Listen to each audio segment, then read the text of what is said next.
बार रागिनी जी से और पंडित जी से कमेंट ले लें, माजिद हैदरी साहब से, फिर मैं लौटूंगी आपके पास।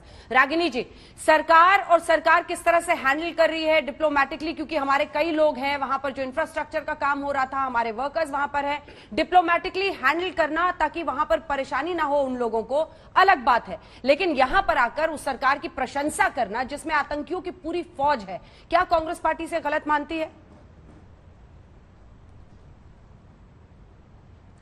अंजना जी, कांग्रेस पार्टी तो ये मानती है कि फारूक अब्दुल्ला हो, महबूबा मुफ्ती हो या कोई भी नेता हो, वो क्या कह रहे हैं, इससे ज्यादा महत्वपूर्ण सवाल ये है कि मोदी सरकार साफगोई से कुछ क्यों नहीं कह रही है। सबसे ज्यादा भयावह और सबसे ज्यादा चिंताजनक इस पूरे अफगानिस्तान तालिबान प्रकरण पर अगर कुछ है तो वो मोदी जी की चुप्पी है।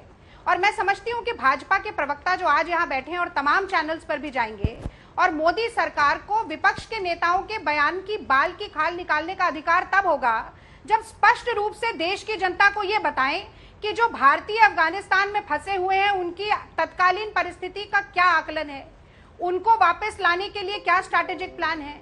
वो बताएं कि जो नई तालिबानी सरकार बनी है उसमें 33 सदस्यों में एक भी महिला नहीं है, इस पर मोदी जी क्या सोचते हैं। 33 सदस्यों में से 30 पश्तून है और ज्यादातर ग्लोबली डिफाइंड टेररिस्ट हैं। इस पर मोदी जी की क्या प्रक्रिया है। वो ये भी बताएं जरूर कि आपने जिस बात का जिक्र किया कि बामियान में बुद्ध की प्रतिमा को ध्वस्त करने वाला व्यक्ति अफगानिस्तान का शीर्षस्थ नेता होगा, मोदी जी इस बारे में क्या राय रखते हैं। और ये तो जरूर बताएं कि हक्कानी ने, सिराजुद्दीन हक्कानी और हक्कानी नेटवर्क के तमाम आतंकी जो मंत्री बनेंगे अब अफगानिस्तान में, वहां पर जाकर राज करेंगे, वो हक्कानी नेटवर्क जिसका संचालन और नियंत्रण आईएसआई के पास है, तो पाकिस्तान का इंटरफेरेंस अफगानिस्तान में कितना बढ़ेगा और इसका दुष्परिणाम कश्मीर पर क्या होगा, इसके बारे में मोदी जी क्या सोचते हैं। और ठीक है, आप कह रही हैं डिप्लोमेटिक तरीके से बातचीत करना चाहिए, और शायद इसीलिए एक द्विपक्षीय वार्ता हुई दोहा में, जिसमें दीपक जी गए हमारे एम्बेसडर और वहां पर तालिबानी प्रतिनिधि से बात करके आए। और उसके तुरंत बाद तालिबान दो बड़े बयान देता है। पहला ये कि चीन हमारा स्ट्रैटेजिक पार्टनर होगा, और एक बयान जो आपने अभी दिखाया, मैं उसका खंडन करती हूँ। इंडिया टुडे की ये रिपोर्ट है जिसमें ये लिखा गया है, 3 दिन पुरानी रिपोर्ट है, Taliban claim they have right to speak for Muslims in Kashmir. Taliban ने स्पष्ट तौर पर 3 दिन पहले कहा है कि कश्मीर के मुमुसलमानों की आवाज को हम बुलंद करेंगे। हाँ, दोनों ही खबरें हमारी हैं, दोनों ही खबरें हमारी हैं रागिनी जी, क्योंकि उस दिन एक सेकंड आपको बता देती हूँ, अलकायदा ने जब बधाई दी तालिबान को तो उन्होंने कहा था कि वो कश्मीर में इंटरफेयर करेंगे। जी, उन्होंने कहा था कश्मीर में इंटरफेयर करेंगे, लेकिन कल सरकार बनने के बाद पाकिस्तान टीवी को इंटरव्यू में उन्होंने ये कहा है, हमने वही दिखाया। जी, बात मानती, हाँ पूरी कीजिए जल्दी से। चलिए ठीक है, अगर दोनों बात हैं तो ये बात साफ नहीं है कि कश्मीर में इंटरफेयर करेंगे कि नहीं करेंगे। एक बार कहते हैं करेंगे, एक बार कहते हैं नहीं करेंगे। तो अगर कश्मीर में दखल अंदाजी का दावा किया जाता है तालिबान द्वारा, तो मोदी जी चुप्पी साधे बैठे रहते हैं मुंह में दही जमाने के लिए। तो मुझे ऐसा लगता है कि आज कहना ही पड़ेगा अंजना जी कि अगर 56 इंच के सीने की बात हो, अगर लाल लाल दिखाने की बात हो, तो ये धमकी केवल देश की सियासत में विपक्ष के नेताओं तक सीमित है।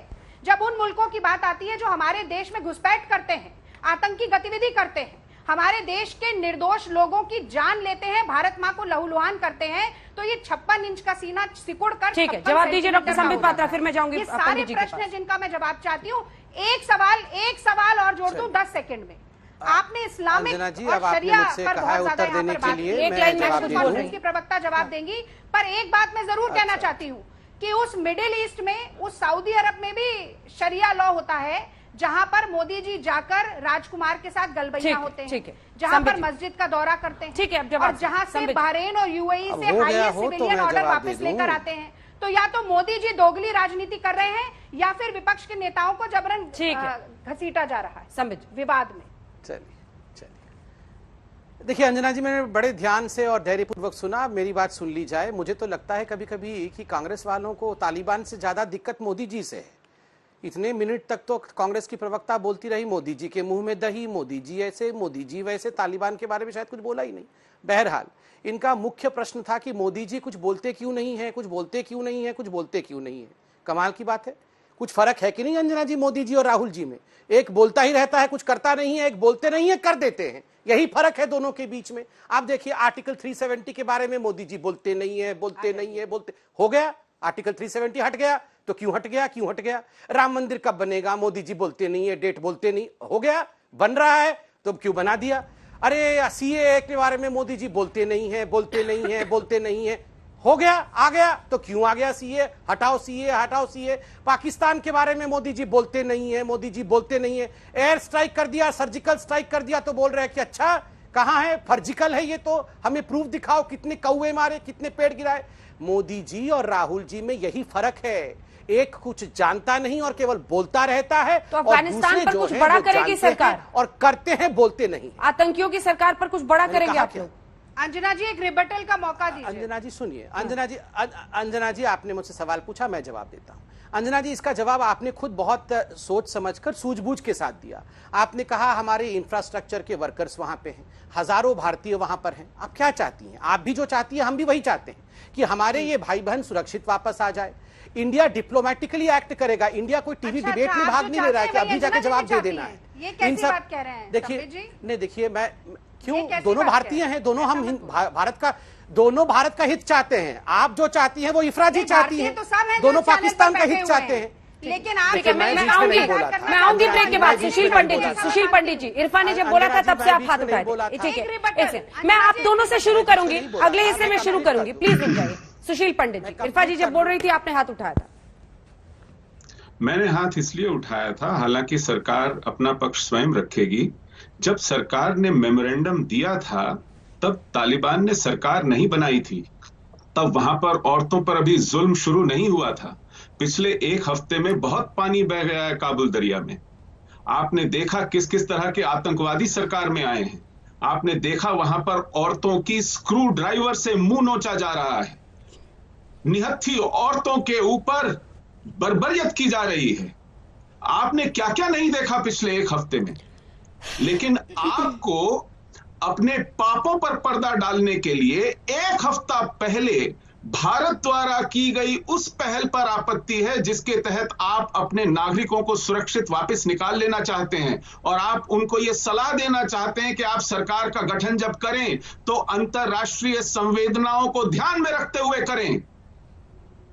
आप उससे अपनी पापों को धोना चाहती हैं, उस पुरानी एक हफ्ते की बात से जिसका कोई संदर्भ आपने नोट लिया है। इरफा, आप उसकी सच्चाई से आंखें मूंद करके ये सब बरगलाती हैं लोग, और फिर फारूक अब्दुल्ला और महबूबा मुफ्ती। तो सुशील पंडित जी, बात पूरी कर तालिबान जो है पूरी कर लेंगे, मुझे लगा उन्होंने पूरा करके सवाल पूछना। ठीक है, रुक जाइए इरफा, रुक जाइए इरफा, रुक जाइए। हाँ बोले पंडित जी, मुझे लगा आपकी बात पूरी हो गई, आपने सवाल पूछा। हाँ, महबूबा मुफ्ती और फारूक अब्दुल्ला, ये ऐसे लोग हैं और ऐसे बहुत से लोग हैं इस देश में जिनके मन में लड्डू फूट रहे हैं जब से तालिबान अफगानिस्तान में आया है।